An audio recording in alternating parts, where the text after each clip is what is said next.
누가복음 4장 24절에서 30절 말씀입니다.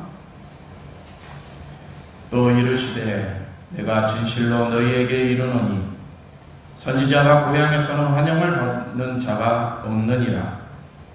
내가 참으로 너희에게 이르노니 엘리야 시대에 하늘이 3년 6개월간 닫히어 온 땅에 큰 흉년이 들었을 때 이스라엘에 많은 과부가 있었으되 엘리야가 그 중 한 사람에게도 보내심을 받지 않고 오직 시돈 땅에 있는 사렙다의 한 과부에게 뿐이었으며, 또 선지자 엘리사 때에 이스라엘에 많은 나병 환자가 있었으되 그 중에 한 사람도 깨끗함을 얻지 못하고 오직 수리아 사람 나아만뿐이 없느니라.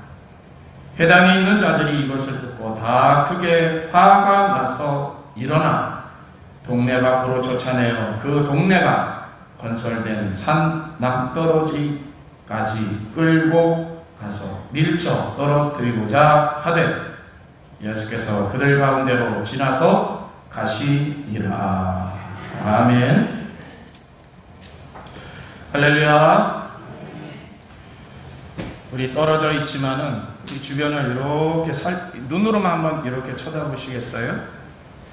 네, 한 달 만에 만난 분들입니다.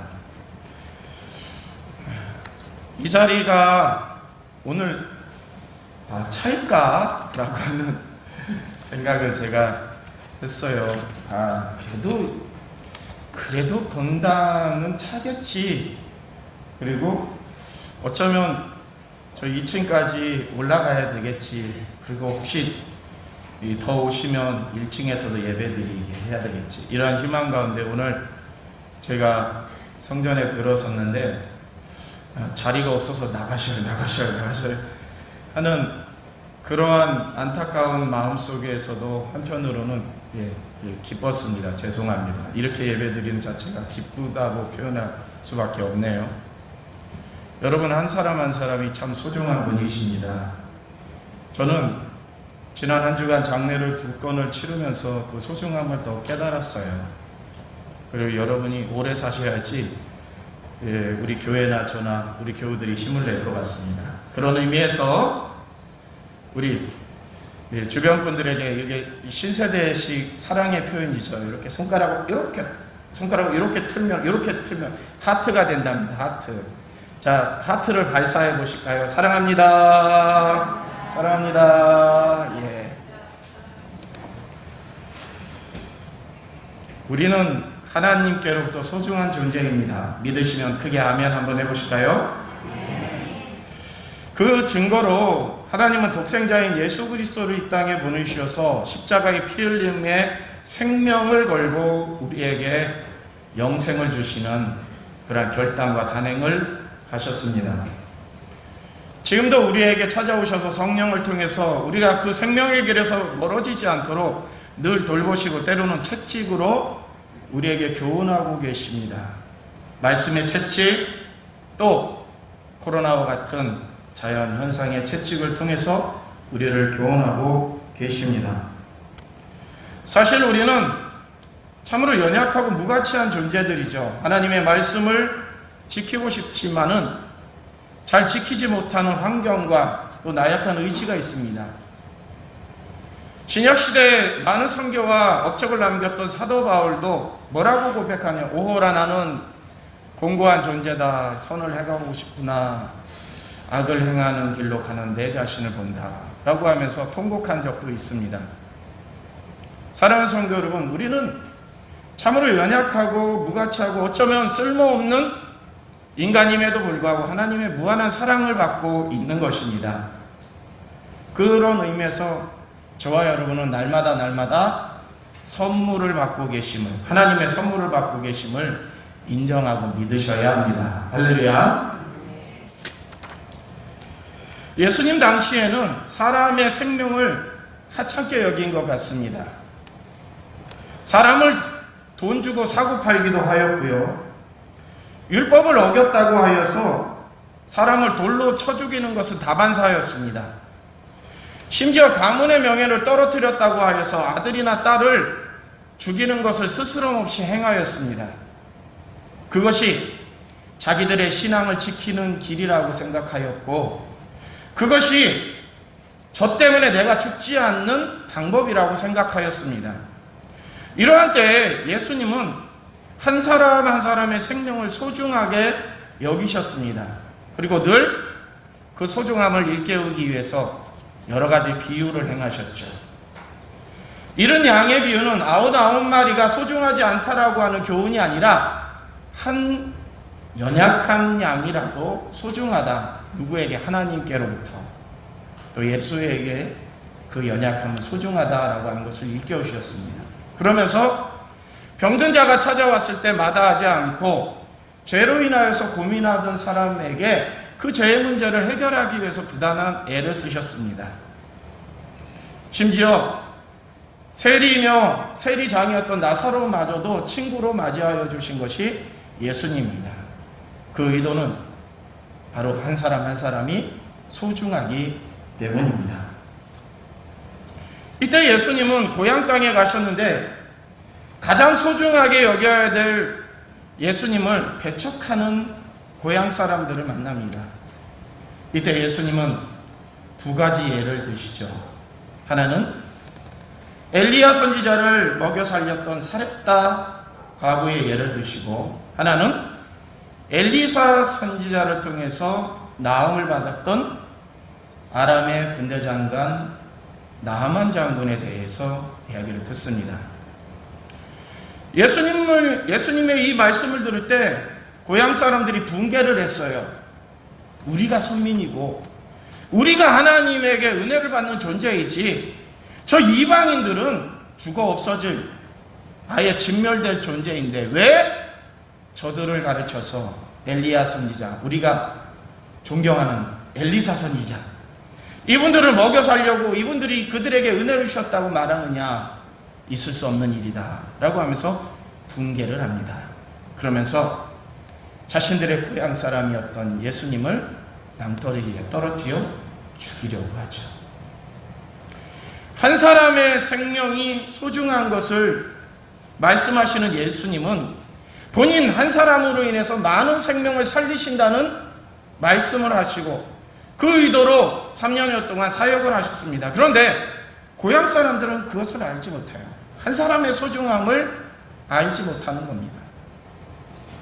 이러한 가운데 부름을 받은 한 사람이 놀라운 역할을 감당했던 두 가지 예를 드시는데, 그것은 안타깝게도 유대인 중에 예를 든 것이 아니라 이방인 중에 예를 든 겁니다.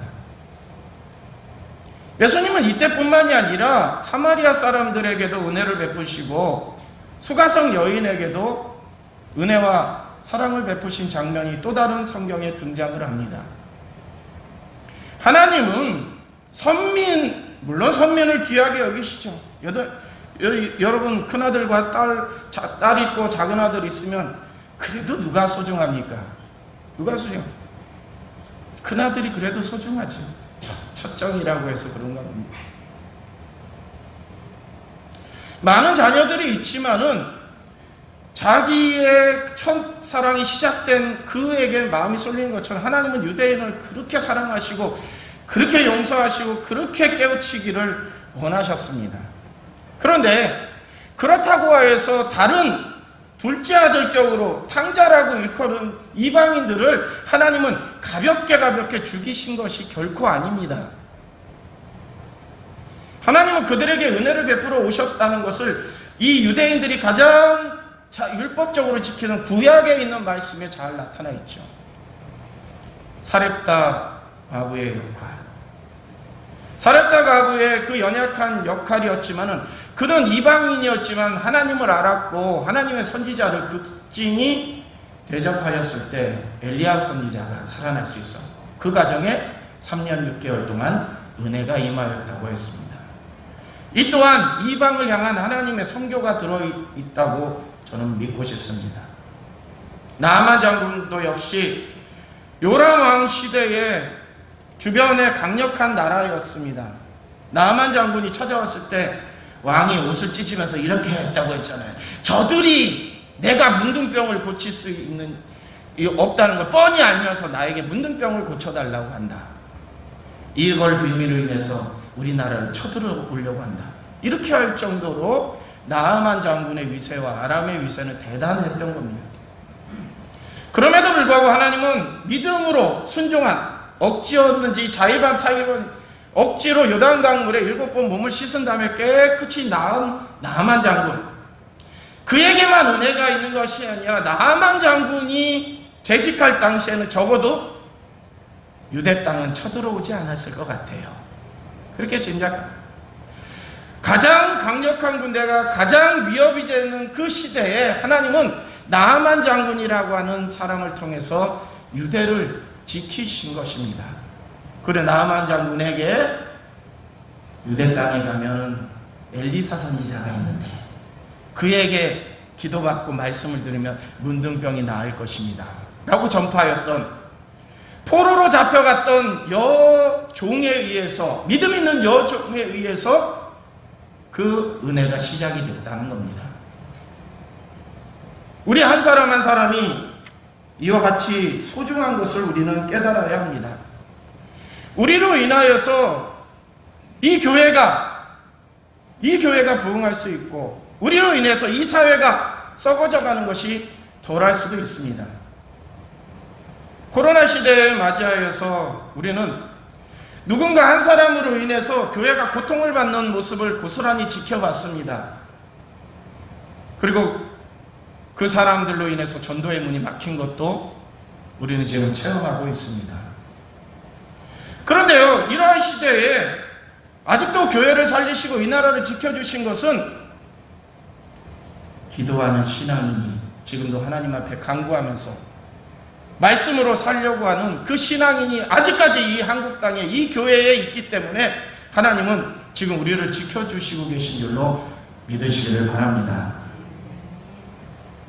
지난 한 주간에는 두 분의 성도님이 소천하셨습니다.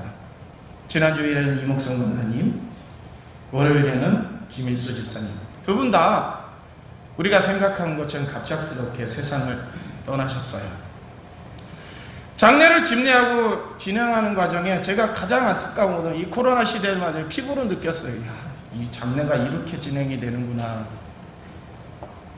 기독교 문화로 장례를 치렀지만 성도들이 참여하지 못하는 장면을 보았습니다.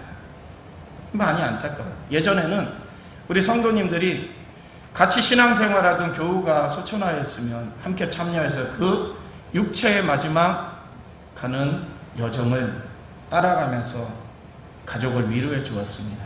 근데 우리는 지금 그러지 못하였습니다. 어쩌면 우리가 섭섭해지는 이 순간에 우리의 마음은 바라옵기는 이 두 분께서 고인의 마지막 가는 순간을 일부러 오지 않고 가고 싶지만 또 다른 염려와 또 다른 근심에 그러한 쌓여서 못하였을 거라고 생각합니다. 그래서 이번 주 주보회는 예년의 주보회는 다르게 두 분께서 생전에 남긴 영정사진과 그 장례의 절차를 주보 뒷면에 실었습니다. 우리 안타깝게 참여하지 못한 성도님들이 이 사진을 보면서 우리 함께 지냈던 이 교우들의 마지막 모습을 기억했으면 좋겠습니다. 두 분께서는 연로하셨고 연세가 많이 드셨지만은 두 분께서 이 교회에서 왕성하게 신앙생활 하시면서 헌신하였던 그 시절이 있을 겁니다. 우리는 그것을 기억했으면 좋겠습니다. 또한 남아있는 우리도 역시 우리의 생이 언젠가는 이 두 분처럼 마감할 텐데 참으로 좋은 의미로서 기억되는 귀중한 한 사람 한 사람이 되셨으면 좋겠습니다. 하나님은 성서의 말씀을 통해서 시대를 이끌어가는 것은 수많은 사람이 이끌어가는 것이 아님을 증거하셨죠. 한 사람을 통해서 그 시대를 지키시고, 한 사람을 통해서 그 부패를 막으시고, 한 사람을 통해서 구원의 길을 열어주시고, 한 사람을 통해서 유럽의 선교의 문을 놓으셨고, 그러니까 우리나라도 이 땅에도 그 한 사람의 선교사와 한 사람의 신앙인들의 희생을 통해서 지금 우리가 2021년 이 예배를 드리고 있음을 믿습니다. 사랑하는 성도 여러분, 여러분이 소중한 존재이십니다. 연세 많이 드셨다고 해서 일찍 돌아가신다는 말씀은 제발 하지 마시기 바랍니다. 오늘 그 얘기를 제가 또 들었거든요. 아이고 빨리 가야 될 텐데요. 그래서 제가 그분에게 그랬어요. 몇 년만 더 사셔요. 그랬어요. 사랑하는 성도 여러분, 농담이 아니라 여러분 오래 사시도록, 천국이 좋고 가기를 꿈꾸시더라도 이 땅에서 오래 사시면서 오래 예배 오시고 오래 찬송하시고 오래 저에게 모습을 보여주시기 바랍니다. 그렇게 하실 거죠? 약속하시는 겁니다. 한 사람의 소중함을 깨닫고 여러분도 소중하지만 우리 주변에 한 사람도 소중하다는 것을 느꼈으면 좋겠어요.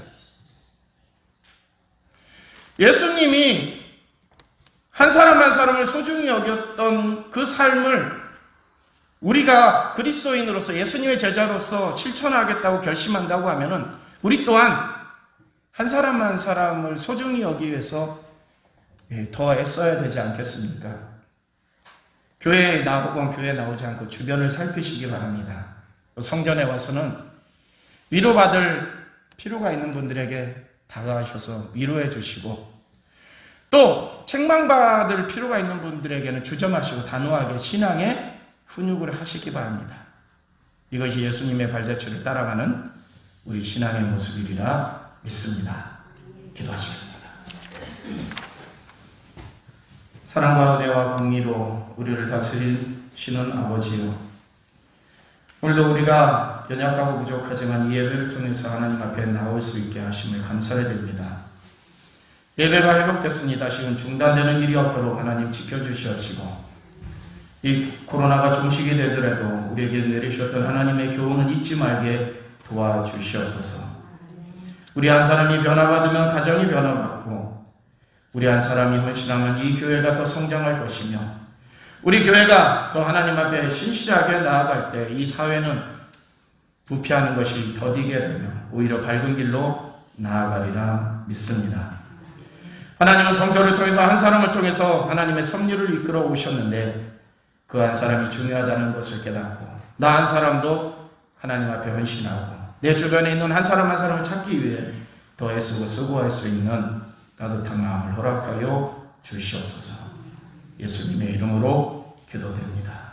아멘.